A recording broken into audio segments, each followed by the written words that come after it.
میری ماں مجھے ہمیشہ کہتی تھی کہ جب جوان لڑکی کسی بوڑھے مرد سے شادی کرتی ہے تو وہ مرد اسے بہت زیادہ خوش رکھتا ہے۔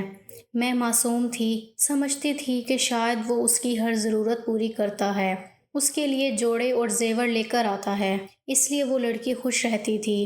لیکن مجھے نہیں پتا تھا کہ میری ماں کی بات کا مطلب کیا تھا۔ لیکن اب جب وہ شخص میرے سامنے بیٹھا تھا تو میں یہی سوچ رہی تھی کہ شاید پتہ چل ہی جائے گا کہ ایک بوڑھا مرد کس طرح ایک عورت کو جوان رکھتا ہے اور اپنے سے کم عمر عورت کو کیسے اپنے ہاتھ کا چھالا بنا کر رکھتا ہے۔ کیونکہ اماں تو کہتی تھی انہوں نے دادا کی مثال دیکھی تھی جو بالکل بوڑھے اور بستر پر پڑے تھے، لیکن بیوی کے مر جانے کے بعد انہوں نے ایک جوان لڑکی سے شادی کر لی اور 1 مہینے کے اندر ہی وہ ایسے صحت یاب ہوئے کہ جیسے کوئی جوان لڑکا ہوتا ہے۔ سارے گھر کے کام کرنے لگے اور کھیتوں میں جا کر بھی کام کرتے تھے۔ میری زندگی میں بہت بڑا دکھ گزرا تھا، لیکن ابھی میں اس حوالے سے خوش تھی کہ میری اپنی زندگی کی ایک نئی شروعات ہونے لگی ہے۔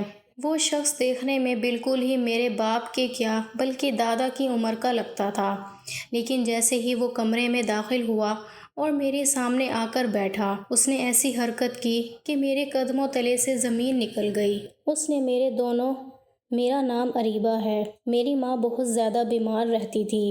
میرا باپ اس دنیا میں نہیں تھا۔ میں صرف مڈل تک ہی پڑھ پائی تھی، وہ بھی اپنے باپ کی زندگی میں۔ اس کے بعد ہمارے پاس پڑھنے تک کے پیسے نہیں تھے اور اپنی ماں کو اکیلا چھوڑ کر کسی سرکاری اسکول میں بھی نہیں جا سکتی تھی، اسی لیے گھر پر رہتی تھی اور ان کا بہت خیال رکھتی تھی۔ کبھی کسی کے گھر کوئی کام کر لیتی تھی اور بس اسی طرح گھر کو چلا رہی تھی، کیونکہ ہم 2 لوگ ہی تھے۔ لیکن میری ماں کی بیماری کی کوئی سمجھ نہیں آتی تھی۔ کچھ لوگ کہتے تھے کہ اپنی ماں کی دوسری شادی کروا دو، یہ ٹھیک ہو جائے گی، کیونکہ اس کی شادی بھی کم عمری میں ہوئی تھی اور میری عمر بھی صرف 17 سال تھی، یعنی میری ماں تو ابھی 35 سال کی بھی نہیں ہوئی تھی، لیکن بیماری کی وجہ سے تھوڑی سی بڑی لگتی تھی۔ میں نے امی سے کہا کہ لوگ ایسا کیوں کہتے ہیں، عورت کی شادی کروا دو تو ٹھیک ہو جاتی ہے۔ ایک عورت نے یہاں تک کہا کہ کوئی مسئلہ نہیں، یہ جان بوجھ کر اس طرح ہی کر رہی ہے تاکہ اس کی شادی کروا دی جائے، ورنہ ایسی بھی کون سی بیماری جس میں انسان کی طبیعت اچانک سے اتنی خراب ہو جائے جبکہ آگے پیچھے وہ بالکل ٹھیک رہتا ہے۔ میری ماں نے کہا کہ مجھے نہیں پتا، یہ دنیا بڑی بری ہے، یہاں پر بڑے عجیب و غریب قسم کے لوگ رہتے ہیں جو بہت ہی گندے دماغ کے مالک ہوتے ہیں اور ان کے دماغ میں کوئی اچھی بات نہیں آ سکتی، ہر کوئی الٹی سیدھی باتیں کرتے ہیں، یہ ہر مرض کا علاج شادی کو ہی سمجھتے ہیں۔ ہمارے محلے میں ایک لڑکا تھا جو عجیب و غریب قسم کی حرکتیں کرتا تھا، ایسا لگتا تھا کہ اس کے گلے میں کوئی چیز اٹک گئی ہے اور اس کا سانس بند ہونا شروع ہو جاتا تھا، اسے دورے پڑتے تھے، سب اس کے لیے بڑے پریشان تھے۔ کوئی کہتا تھا کہ اس پر کسی آسیب کا سایہ ہے اور کوئی کہتا تھا کہ وہ نفسیاتی بیمار ہے۔ کچھ لوگ یہ بھی کہتے تھے کہ جان بوجھ کے کرتا ہے، لیکن میں نے اپنی آنکھوں سے دیکھا کہ جیسے ہی اس کی شادی کروائی گئی وہ 2 ہفتے میں ٹھیک ہو گیا اور اس کی بیوی بہت زیادہ بیمار رہتی تھی اور ہمیشہ عجیب طریقے سے چلتی تھی، جیسے اس کی ٹانگوں میں بہت زیادہ درد ہے۔ ایک دن میں اس کے گھر چلی گئی اور میں نے اسے کہا کہ ڈاکٹر کے پاس کیوں نہیں جاتی، تو اس کی ساس نے کہا کہ اس کو ڈاکٹر کی ضرورت نہیں ہے، جو ہو رہا ہے اس کو تو خوش ہونا چاہیے، یہ تو بڑی خوش نصیب لڑکی ہے۔ مجھے اس کی بات بھی سمجھ نہ آئی تھی۔ میں نے اپنی ماں سے پوچھا تو میری ماں نے کہا کہ ابھی تیری عمر نہیں ساری باتوں کی، تو چپ رہا کر، ایسے معاملات میں نہ بولا کر، شادی شدہ لوگوں کے اپنے معاملات ہوتے ہیں، ان سے سیدھے سوال جواب نہیں کرتے، جب تیری شادی ہو جائے گی تو تجھے سب کچھ پتہ چل جائے گا۔ مجھے تو یہ سمجھ نہیں آتی تھی کہ شادی کے بارے میں لوگوں کے اس قسم کے خیالات کیوں تھے۔ کچھ لوگ شادی کو بہت جنت کہتے تھے اور کچھ لوگ کہتے تھے کہ شادی ایک عذاب ہے اور عورت پر بہت بڑا ظلم ہے۔ خیر مجھے تو شادی نہیں کرنی تھی، میری فکر کا مرکز صرف میری ماں تھی جس کی طبیعت دن بدن خراب ہوتی جا رہی تھی۔ ایک دن مجھے بچوں کو پڑھانے کے وقت پیسے ملے تو میں اپنی ماں کو ہسپتال میں لے گئی۔ ان لوگوں نے کہا کہ آپ کی ماں کو بہت جان لیوا بیماری ہے، کوئی پتہ نہیں کہ کب ان کی زندگی خطرے میں پڑ جائے، دوائی شروع کروانی پڑے گی جو کہ بہت زیادہ مہنگی ہو سکتی ہے، اسی لیے آپ کو ہمت سے کام لینا ہوگا۔ انہوں نے مجھے دوائیاں لکھ کے دے دیں۔ گاؤں کا میڈیکل سٹور والا میرے بابا کا جاننے والا تھا، اس نے مجھے قرضے پر 1 ہفتے کی دوائی دے دی اور کہا کہ آہستہ آہستہ پیسے دیتی رہنا، نہیں تو اگلے ہفتے کی دوائی نہیں دوں گا۔ میں نے جب وہ دوائی اپنی ماں کو شروع کروائی تو میری ماں کو واقعی فرق پڑ گیا، وہ پہلے سے بہت بہتر ہو گئیں۔ اس کا مطلب تھا کہ شہر کے ڈاکٹر نے ٹھیک بتایا تھا، ان کو ایک بیماری تھی جس کا علاج شروع کر دیا گیا تھا، لیکن یہ دوائیاں بہت زیادہ مہنگی تھیں۔ پہلے ہی اپنے پاس اتنے پیسے تھے وہ سب دے دیے اور قرضہ بھی اٹھا لیا، پھر جا کر صرف 1 ہفتے کی دوائی آئی تھی۔ اب جا کر میں نے اپنی امی سے جھوٹ بولا تھا کہ دوائی اتنی مہنگی نہیں ہے۔ امی کی طبیعت پہلے سے بہت زیادہ بہتر ہو گئی تھی، وہ بہت زیادہ خوش ہو رہی تھیں اور کہہ رہی تھیں کہ تم نے میرا علاج کروا دیا، نہیں تو میں بستر پر پڑے پڑے مر جاتی، کیونکہ یہاں لوگوں کو پتہ ہی نہیں چلتا کہ بیماری کون سی ہے اور وہ علاج ہی نہیں کرواتے۔ اب میں امی کو کیا بتاتی کہ دوائی لینے کے لیے میرے پاس پیسے نہیں تھے اور 1 ہفتہ ختم ہونے والا تھا۔ میں میڈیکل سٹور والے کے پاس چلی گئی اور میں نے وہاں جا کر اسے کہا کہ مہربانی کر کے 1 ہفتے کی دوائی دے دیں۔ اس نے کہا تم نے ابھی پچھلے ہفتے کی دوائی کے پیسے نہیں دیے ہیں اور 1 ہفتے کی دوائی تمہیں اور دے دوں، تم نے پچھلے پیسے بھی نہیں دیے، کہاں سے دو گی تم پیسے؟ میں نے اس کی منت سماجت کرنا شروع کر دی، میری آنکھوں میں آنسو آ گئے۔ وہاں پر ایک آدمی کھڑا تھا جو میرے دادا کی عمر کا لگتا تھا، اس نے کہا کہ کیوں رو رہی ہو لڑکی؟ میں نے کہا یہ مسئلہ ہے، میں کیا کروں؟ آج کل اس ملک میں دوائیاں بھی اتنی زیادہ مہنگی ہو گئی ہیں، میری ماں مر جائے گی۔ اس نے کہا فکر نہیں کرو، اور میرے لیے میری ماں کی دوائیاں لے کر دی، جو پچھلے پیسے رہتے تھے وہ بھی دے دیے۔ میں حیران رہ گئی، میں نے کہا آپ نے میرے لیے اتنا کچھ کیوں کیا؟ اس نے کہا میں نے تمہاری مدد کی ہے، تمہیں مدد کی ضرورت ہے۔ میں نے کہا کہ پر میں آپ کے پیسے کیسے واپس کروں گی؟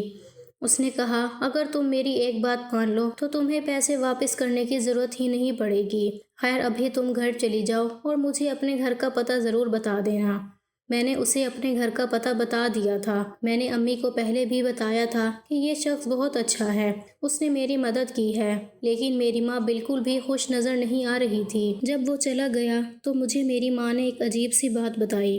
اس نے کہا وہ تیرا رشتہ مانگنے کے لیے آیا تھا، اس نے تیری مدد بلا وجہ نہیں کی تھی، یہ بہت امیر آدمی ہے، اس کی بازار میں دکانیں ہیں، گھر ہے، گاڑی ہے، سب کچھ ہے اس کے پاس۔ میں تیرا رشتہ اس لیے نہیں کرنا چاہتی کیونکہ وہ عمر میں تجھ سے بہت زیادہ بڑا ہے۔ میں خاموش ہو گئی اور ساری رات سوچتی رہی، لیکن پھر میں نے فیصلہ کیا کہ میں اس انسان سے شادی کروں گی، کیونکہ دولت کے بغیر اس دنیا میں رہنا آسان نہیں ہے، ہمارے پاس پیسے نہیں ہیں، اس لیے یہ دنیا ہی ہمارے لیے جہنم ہے، تو پھر آگے بھی مجھے اس جہنم میں ہی جانا پڑے گا۔ ظاہر ہے میرے لیے کسی امیر گھرانے سے رشتہ تو آنے سے رہا، لیکن اگر دولت ہو تو دونوں جہاں کی زندگی کو بہتر بنایا جا سکتا ہے۔ میری ماں نے کہا کہ ایسا نہ کر، لیکن پھر میں نے اپنی ماں کو سچائی بتا دی۔ میں نے کہا کہ مجھے ایسے ہی کرنا پڑے گا، میں مجبور ہوں، اور یہ انسان کب تک زندہ رہے گا؟ ایک دن مر جائے گا، اس کی جائیداد ہماری ہو جائے گی۔ میری ماں کی آنکھوں میں بھی مجبوری کے آنسو آ چکے تھے، وہ خاموش ہو گئی اور میں نے اس شخص سے شادی کرنے کی حامی بھر لی اور وہ بہت زیادہ خوش ہو گیا۔ اس نے کہا کہ تم مجھے پہلی نظر میں ہی بہت اچھی لگی، تم بہت خوبصورت ہو۔ اس نے شادی کے تمام انتظامات پورے کیے، لیکن شادی بالکل بھی دھوم دھام سے نہ ہوئی، بس ایک نکاح کی رسم تھی جو ہمارے گھر میں بیٹھ کر ہوئی۔ اس کے بعد وہ مجھے رخصت کر کے اپنے گھر لے گیا۔ میری ماں بیمار تھی اور اکیلی تو نہیں رہ سکتی تھی، اس لیے اس نے میری ماں کے لیے ایک عورت کا انتظام کر دیا تھا جو میری ماں کا خیال رکھے گی اور گھر کے کام بھی کرے گی، ان کے لیے کھانا بھی بنائے گی۔ وہ بہت اچھی تھی، اس نے اسے کافی ساری تنخواہ پر رکھا تھا اور کہا تھا کہ غلطی کی گنجائش نہیں ہے، اگر تم نے کوئی غفلت کی تو مجھ سے برا کوئی نہیں ہوگا۔ میں دل ہی دل میں بہت خوش تھی۔ میری امی کہتی تھی بوڑھا انسان جوان لڑکی کو بہت زیادہ خوش رکھتا ہے اور اس کی بہت قدر کرتا ہے۔ دنیا میں بڑی بڑی خوبصورت عورتیں ہوتی ہیں، بہت پیاری ہوتی ہیں، لیکن جب ان کی شادی ان کے پسند کے مرد سے ہو جاتی ہے تو مرد ان کی قدر نہیں کرتا۔ لیکن کوئی بدصورت عورت بھی جب کسی دوسرے شخص کی بیوی بن جاتی ہے تو اس کا بہت خیال رکھتا ہے۔ ایسا تو میں نے پہلے دیکھا بھی تھا اور سنا بھی تھا، اس لیے میں بھی دل ہی دل میں خوش ضرور تھی کہ آج میری زندگی بدل جائے گی۔ وہ میرے کمرے میں آیا تو کچھ پریشان لگ رہا تھا۔ اس کے گھر میں بھی کوئی مہمان نہیں تھا، شاید اس نے کسی کو بھی نہیں بتایا تھا، اور نکاح میں جو گواہ موجود تھے وہ بھی اس کے دوست تھے جو میرے گھر سے ہی گھر چلے گئے۔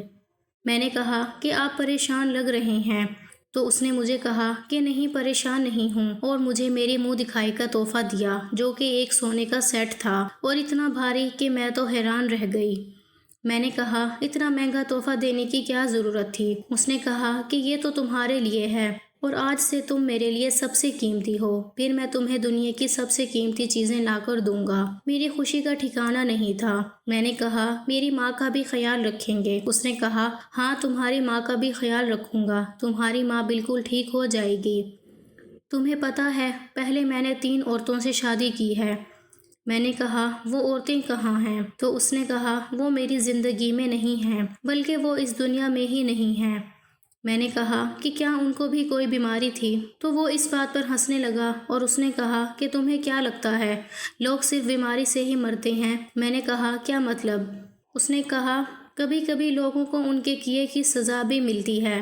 مجھے اس کی بات سمجھ نہیں آئی کہ کیا کہنا چاہتا ہے۔ اس نے کہا کہ تم بہت خوبصورت ہو، لیکن میں چاہتا ہوں کہ تم سمجھداری سے رہو۔ میں نے کہا میں کوشش کروں گی، ویسے بھی مجھے معاشرے نے اتنی سمجھداری تو سکھا دی ہے۔ اس نے کہا کہ وہ بھی دیکھ لیں گے۔ تھوڑی دیر کے بعد وہ کمرے سے باہر چلا گیا اور ایک بہت ہی جوان خوبصورت لڑکا کمرے میں داخل ہوا۔ میں تھوڑا حیران ہوئی کہ یہ میرے کمرے میں کیوں آیا۔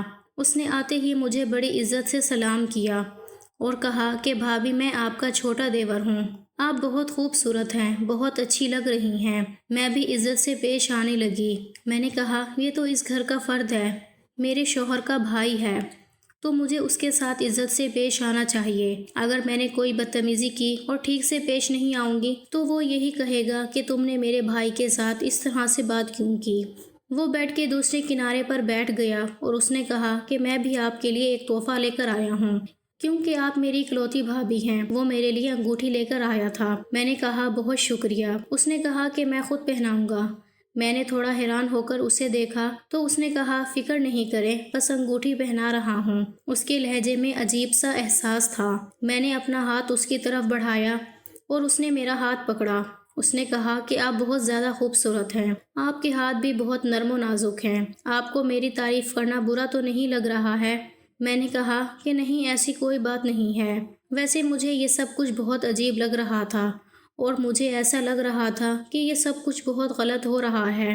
میں چاہتی تھی کہ وہ جلدی جلدی انگوٹھی پہنا کر میرا ہاتھ چھوڑ دے، لیکن وہ میرا ہاتھ نہیں چھوڑ رہا تھا، میرا ہاتھ پکڑ کر باتیں کر رہا تھا پر انگوٹھی نہیں پہنا رہا تھا۔ اتنے میں نے سامنے دیکھا کہ میرا شوہر کمرے میں داخل ہوا۔ اس کے چہرے پر عجیب سے جذبات تھے۔ میں ڈر گئی اور اپنا ہاتھ پیچھے کھینچنا چاہا، لیکن اس نے میرا ہاتھ نہ چھوڑا۔ میرا شوہر وہاں پر آ گیا۔ وہ مجھے بنا انگوٹھی پہنائے ہی وہاں سے چلا گیا۔ میرے شوہر نے کہا کہ یہ ہے تمہاری سمجھداری، ایک غیر مرد کمرے میں آیا اور تم نے اپنا ہاتھ اس کے ہاتھ میں پکڑا دیا۔ میں نے کہا کہ وہ غیر مرد نہیں تھا، وہ تو آپ کا بھائی تھا۔ میں حیران تھی کہ یہ کیسی باتیں کر رہا ہے۔ اس نے کہا کہ وہ میرا بھائی نہیں تھا، تمہارا امتحان تھا، تم فیل ہو گئی ہو اور اب تمہیں سزا ضرور ملے گی۔ جو ہاتھ تم نے اس کی طرف بڑھا دیے ہیں میں وہ ہاتھ ہی کاٹ دوں گا۔ وہ میری طرف بڑھا اور میں حیران رہ گئی۔ میں نے چیخنا چلانا شروع کر دیا، یہ شخص تو پاگل، شاید ان 3 عورتوں کو بھی اس نے جان سے مارا تھا۔ اب مجھے سمجھ آ گیا تھا کہ یہ کوئی نارمل انسان نہیں تھا۔ میں نے آوازیں دینا شروع کر دی، لیکن شاید اس کے علاوہ یہاں کوئی بھی نہیں تھا۔ مجھے لگا تھا کہ آج میں مر جاؤں گی یا میرے ساتھ اس دنیا کا کوئی بہت بڑا ظلم ہو جائے گا، لیکن اچانک نہ جانے کیا ہوا کہ وہ خود ہی بے ہوش ہو کر گر گیا۔ صبح ہوئی تو پتہ چلا کہ اس کو ہارٹ اٹیک آ گیا تھا۔ خیر میری جان بچ گئی اور میں نے اس کے پاس واپس جانے سے انکار کر دیا۔ اس نے حق مہر میں کچھ پیسے لکھوائے تھے جو اسے مجھے دینے پڑے۔ پولیس نے جب تحقیقات کی تو پتہ چلا کہ اس نے اپنی دونوں بیویوں کو بھی جان سے مار دیا تھا۔ اس کی پہلی بیوی زندہ تھی جو اسے چھوڑ کے جا چکی تھی، جب اس کے نکاح میں تھی تو اس نے کسی اور شخص کے ساتھ چکر چلایا تھا، اس لیے شاید اس کے دماغ میں یہ بات تھی کہ عورتیں بے وفا ہوتی ہیں۔ شاید میرے ساتھ بھی یہی سب کچھ ہوتا۔ میاں بیوی کا رشتہ تو ایک دوسرے پر بھروسے کرنے کا رشتہ ہے۔ میری ماں نے اللہ کا شکر ادا کیا کہ میری جان بچ گئی۔ جو پیسے میرے حصے میں آئے میں نے ان سے اپنے گھر کے ایک کمرے میں چھوٹی سی کریانے کی دکان بنا لی ہے، اور اسی دکان سے ہمارا گھر بھی چلتا ہے اور میری ماں کا علاج بھی ہو رہا ہے۔ اللہ کا شکر ہے جس نے مجھے بچا لیا۔ ابھی بھی سوچتی ہوں تو ڈر جاتی ہوں کہ اگر وہاں سے نکل نہیں پاتی تو میرے ساتھ کیا ہوتا۔